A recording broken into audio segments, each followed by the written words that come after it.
है नया pro channel में। तो आज हम लोग बात करते हैं मंगल ग्रह और दूसरा टॉपिक की बात करते हैं बृहस्पति। ये दोनों को टॉपिक एक साथ हम लोग कर रहे हैं।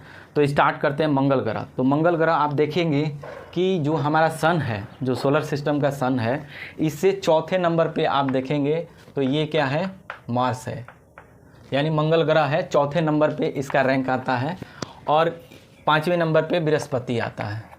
तो चौथे नंबर पे बात हम लोग करते हैं कि इसका जो चौथे नंबर पे आता है, इसका कह रहा है कि झुकाव कितना डिग्री होता है।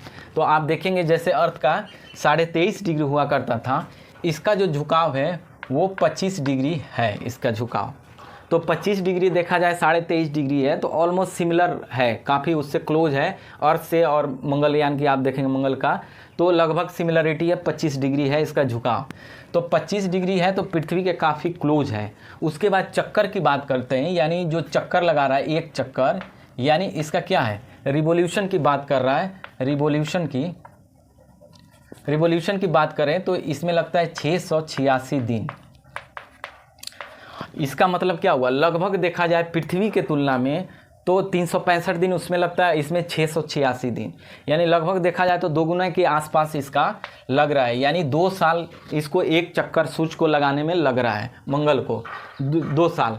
तो इस तरीके से इसमें हो रहा है। इसकी बात करते हैं वायुमंडल की। अगर हम वायुमंडल की बात करेंगे तो वायुमंडल यानी एटमॉस्फेयर की बात करते हैं, तो एटमॉस्फेयर में इसमें आप देखेंगे तो 95% ऑफ CO2, यानी देखिए CO2 का लेवल इतना ज़्यादा हाई है कि आप इमेजिन नहीं कर सकते हैं।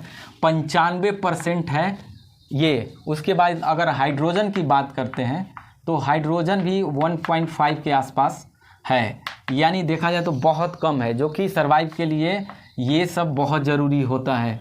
उसके बाद अगर ऑक्सीजन की बात करते हैं तो ऑक्सीजन भी लेस देन 1%, यानी 0.15%। आप सोचिए कि लगभग ना के बराबर है वहाँ ऑक्सीजन। तो आप देखिए कि वाटर की भी बात करें तो वाटर में भी बहुत कम है, बहुत ज़्यादा कम है, क्योंकि अभी रिसर्च उतना हुआ नहीं है। जो भी भेजा गया था मंगलयान के लिए, मंगल जो रिसर्च करने के लिए मार्स जितने भी भेजे गए हैं, चाहे अमेरिका के द्वारा हो, इंडिया के द्वारा भेजा गया है, तो उसमें वाटर को लेकर के हुआ था कि ज़मीन के अंदर पॉसिबिलिटी है कि हो सकता है, लेकिन वाटर क्या है, बहुत कम है। आप देखेंगे जैसे फिनिक्स क्या है, फिनिक्स को भेजा गया था मंगल पे नासा के द्वारा। इसने क्या ऑब्जर्व किया वहाँ पे कि इसको भेजा गया था नॉर्थ पोल के साइड में, यानी नॉर्थ मंगल में भेजा गया था, नॉर्थ एरिया में। तो आप देखिए कि आप इमेजिन करिए कि पृथ्वी ये 25 डिग्री पे मंगल झुका हुआ है, पृथ्वी 23.5 डिग्री पे झुका हुआ है। तो नॉर्थ एरिया में जब इसने किया तो इसमें ये पाया गया कि नॉर्थ में क्या है, बर्फ़ है, यानी वहाँ पे बर्फ़ बहुत ज़्यादा है।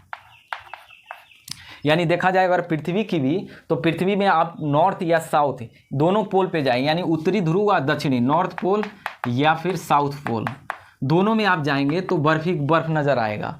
तो उसी तरीके से बर्फ़ क्या है, मंगल ग्रह पे भी बर्फ़ पाया जा रहा है। तो काफ़ी मात्रा में बर्फ़ है, जमा हुआ है, और बीच वाले भाग में आप देखेंगे तो वहाँ भी मिट्टी में नमी है। तो यानी इसको देख करके है, लेकिन सबसे बड़ी प्रॉब्लम क्या है यहाँ, CO2 का, यानी CO2 95% है। तो आप इमेजिन करिए हम लोग के यहाँ जो पृथ्वी पे CO2 पाया जाता है 0.03%। आप सोचिए कि 0.03% अर्थ पे पाया जा रहा है पृथ्वी पे, तो इतना ही से आपको कितनी प्रॉब्लम हो रही है हमारे यहाँ कि CO2 का लेवल ज़्यादा हो गया, टेम्परेचर बढ़ गया। तो टेम्परेचर में बहुत बड़ा रोल प्ले करता है CO2, यानी यहाँ पे 95% है। तो आप इमेजिन कर सकते हैं कि किसी भी हाल में वहाँ जीवन संभव नहीं है। तो ये चीज़ें डेटा साफ साफ इंडिकेट कर रहा है कि वहाँ पे नहीं है। ऑक्सीजन का भी आप देखिए तो 1% से भी कम है, 0.15% है। तो यानी ऑक्सीजन भी नहीं है, और जीवन के लिए चाहिए ऑक्सीजन और हाइड्रोजन ज़्यादा चाहिए, हाइड्रोजन भी नहीं है, ऑक्सीजन भी नहीं है। CO2 ज़्यादा है जबकि कम होना चाहिए। वाटर चाहिए, वाटर भी है लेकिन लिमिटेड है। तो कहीं ना कहीं क्या है, ये जो डेटा कर रहा है कहीं ना कहीं यहाँ पे हमें जो लाइफ की बात की जा रही है वो लाइफ की पॉसिबिलिटी बहुत कम है। तो इस तरीके से मंगल ग्रह को आप देखेंगे रेड प्लैनेट बोला जाता है, रेड प्लैनेट बोला जाता है, लाल ग्रह, क्योंकि दिखता लाल है, लेकिन यहाँ आयरन क्या है, रिच है। आयरन रिच के कारण क्या होता है कि रेड प्लेनेट वहाँ पे दिखता है। अब बात करते हैं इसका कि सैटेलाइट की यानी उपग्रह। इसके उपग्रह क्या है? फोबोस, डिमोस, फोबोस और Deimos, Phobos and Deimos. Phobos और डिमोस क्या है? दो ऐसे सैटेलाइट हैं उसके, मंगल ग्रह के उपग्रह दो हैं, फोबोस और डिमोस। अब बात करते हैं माउंटेन की यानी एमटी की बात करते हैं। माउंटेन है मिक्स ओलंपिया। ये देखिए वहाँ का सबसे हाईएस्ट माउंटेन है मिक्स ओलंपिया, ठीक है, मिक्स नहीं निक्स है, सॉरी, निक्स ओलंपिया। निक्स ओलंपिया है माउंटेन वहाँ का जो सबसे ऊंचा है, और इसकी ऊंचाई आप इमेजिन कर सकते हैं, जो हमारा माउंट एवरेस्ट है, माउंट एवरेस्ट से 3 टाइम बड़ा है। आप सोचिए कि माउंट एवरेस्ट का 8,848 मीटर और इसका हो गया 3 गुना इससे बड़ा है, तो आप समझिए कि 25, 26, 27 हज़ार के आसपास क्या होगा, इसकी मीटर ऊंचा होगा। यानी 9 किलोमीटर मान लीजिए ये है, तो 27 किलोमीटर के आसपास क्या है उसकी ऊंचाई है, यानी बहुत ज़्यादा 3 गुना ज़्यादा बड़ा है यहाँ का। उसका नाम है निक्स ओलंपिया। तो इस तरीके से, और भारत की बात किया जाए तो भारत में हम बात करते हैं, मॉम छोड़ा गया था, मॉम, मार्स और बीटर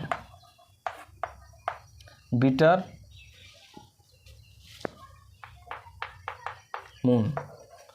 ये जो मॉम छोड़ा गया था भारत में 2013 में छोड़ा गया था, 2014 में पहुंचा था, तो ये क्या हुआ था कि ये सक्सेस हुआ था। वहाँ से काफ़ी अच्छे पिक्चर उसने भेजा था, जो काम जिसके काम के लिए भेजा गया था वो इंडिया का सक्सेस रहा था, और इसकी वजह से भारत क्या है, चौथे नंबर पे पहुँच गया है। यानी यूएसए है पहले नंबर पे, और दूसरे नंबर पे है रशिया है,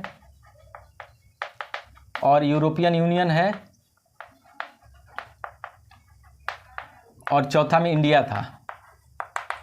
उसी तरीके से आप देखेंगे चौथे नंबर पे यहाँ पे मंगल पे तो पहुँच गया, मंगलयान छोड़ा गया था, यहाँ तो पहुँच गया, लेकिन चंद्रयान की बात किया जाए तो चौथे नंबर पे आना अभी बाकी है, वो अगले 23 तारीख को हम लोग देखेंगे। अभी फ़िलहाल जो है मंगलयान की बात करते हैं, तो ये हमारा छोड़ा गया था मंगलयान, 2013 में 14 में पहुँचा था, और वहाँ पर काफ़ी सक्सेस हुआ था, तो ये चौथे वर्ल्ड की चौथे नंबर पर बन गया था। तो इस तरीके से ये हुआ। अब अगला बात करते हैं हम लोग बृहस्पति के बारे में बात करते हैं, यानी जुपिटर की बात करते हैं। जुपिटर, हालांकि इसमें बहुत ज़्यादा क्वेश्चन आते नहीं हैं, अब मंगल को हटा देते हैं, अब जुपिटर की बात करते हैं। तो जुपिटर को आप लीजिए कि तो रैंक में आप देखेंगे सन के 5वें नंबर पे जुपिटर होगा। यहाँ से 5वां सबसे बड़ा कौन सा उपग्रह है, तो यहाँ से, लेकिन अगर साइज़ की बात किया जाए तो साइज़ में सबसे बड़ा होगा जुपिटर, और रैंक में हो जाएगा 5वें नंबर पे, 5वें नंबर रैंक पे हो गया। और इसका डेंसिटी आप देखेंगे 1.3 घन सेंटीमीटर होता है, ठीक है, बहुत कम है इसका। आप देखेंगे जब पृथ्वी की बात करते हैं तो 5.5 है, तो पृथ्वी के तुलना में अगर बात किया जाए तो बहुत इसका डेंसिटी क्या है, डेंसिटी बहुत कम है, यानी घनत्व क्या है, बहुत कम है इसका डेंसिटी। तो घनत्व कम होने के कारण क्या होगा, हल्का है। हल्का क्यों है, क्योंकि यहाँ पे गैस का गोला है, एक तरह से गैस का बना हुआ है। इसमें आप नहीं देखेंगे जैसे सॉलिड की तरह है, जो इनर प्लेनेट होता है वो सॉलिड होता है, जो आउटर प्लेनेट होता है वो सारे गैस के बने होते हैं। तो साइज में तो कई गुना बड़ा होते हैं, लेकिन भार में कई हज़ार गुना हल्के भी होते हैं। तो इस तरीके से मंगलयान जो है, और ये जो पूरा कवर करता है, यानी ये जो रिवोल्यूशन करता है किसका, सन का, तो आप देखेंगे लगभग 12 साल में एक चक्कर लगाता है। 12 साल इसको लग जाते हैं एक चक्कर लगाने में, पूरे इसको रोटेट करने में। तो आप देख सकते हैं। और इसकी उपग्रह यानी सैटेलाइट की बात करते हैं, उपग्रह सैटेलाइट, तो सैटेलाइट सबसे ज़्यादा है किसका, तो ये है बृहस्पति का, सबसे ज़्यादा है, 79 है। आप देखेंगे इसका सबसे ज़्यादा इसी का उपग्रह है। उसके बाद हम बात करते हैं कि कौन इसका फेमस है, तो यूरोपा है, गैनीमीड है, ठीक है, यूरोपा है, गैनीमीड है, कैलिनो है, यानी ये फेमस है। जो गैनीमीड जो है ये पूरे जितने भी सौर मंडल है यानी सोलर सिस्टम का जो है ना, सोलर सिस्टम का सबसे बड़ा क्या है, उपग्रह यानी सैटेलाइट है, यानी SSS हो गया। सोलर सिस्टम का सबसे बड़ा सैटेलाइट कौन है, तो गैनीमीड है। सबसे बड़ा यही उपग्रह है, यानी चंद्रमा से भी काफ़ी बड़ा है, ये है इसका उपग्रह। अब बात करते हैं कि जैसे इसका जो वायुमंडल है, वायुमंडल यानी एटमॉस्फेयर की बात करते हैं, एटमॉस्फेयर, इस एटमॉस्फेयर की बात करते हैं तो इसमें भी आप देखेंगे गैस का ही बना हुआ है। हाइड्रोजन हीलियम का बहुत बड़ा रोल है।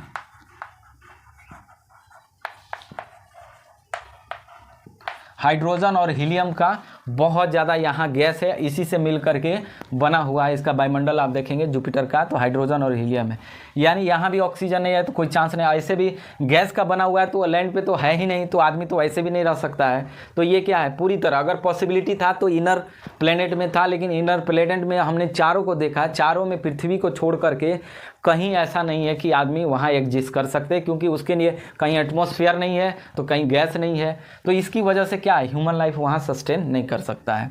तो ये रहा इसका। उसके बाद कहते हैं अगर उपग्रह का, तो आप देखेंगे जैसे मान लीजिए कि बुध हो गया, बुध में कौन हो गया, मरकरी का बात करें तो कोई उपग्रह नहीं है, मरकरी का एक भी नहीं है। उसके बाद वीनस की बात करते हैं, इसका भी एक भी नहीं है। उसके बाद अर्थ की बात करते हैं तो इसका एक है। उसके बाद मार्स की बात करते हैं तो इसका 2 है। उसके बाद बृहस्पति की बात करते हैं यानी जुपिटर की बात करते हैं तो इसका 79 है। उसके बाद फिर जो है अरुण वरुण की बात करते हैं तो उसमें आप देखेंगे तो एक का हो गया 44 और एक का हो गया 14 और एक का हो गया। इस तरीके से क्या है कि सैटेलाइट जो है इधर के आप देखेंगे आउटर एरिया यानी जितने भी गैस वाले हैं उनका ज़्यादा है, उसके बाद इधर कम है। तो आप देखेंगे मार्स का 2 है, अर्थ का 1 है और इसका 2 नहीं। कौन थे एग्जाम में यही पूछता है किसका एक भी सैटेलाइट नहीं है, तो यही दोनों का नहीं है, बाकी सब लोग का सैटेलाइट है। आप इस तरीके से अरुण का जैसे है 27, अरुण का 27 और वरुण का है 14। उसके बाद हो गया, उसके बाद पृथ्वी का हो गया 2, 1 हो गया, ये हो गया।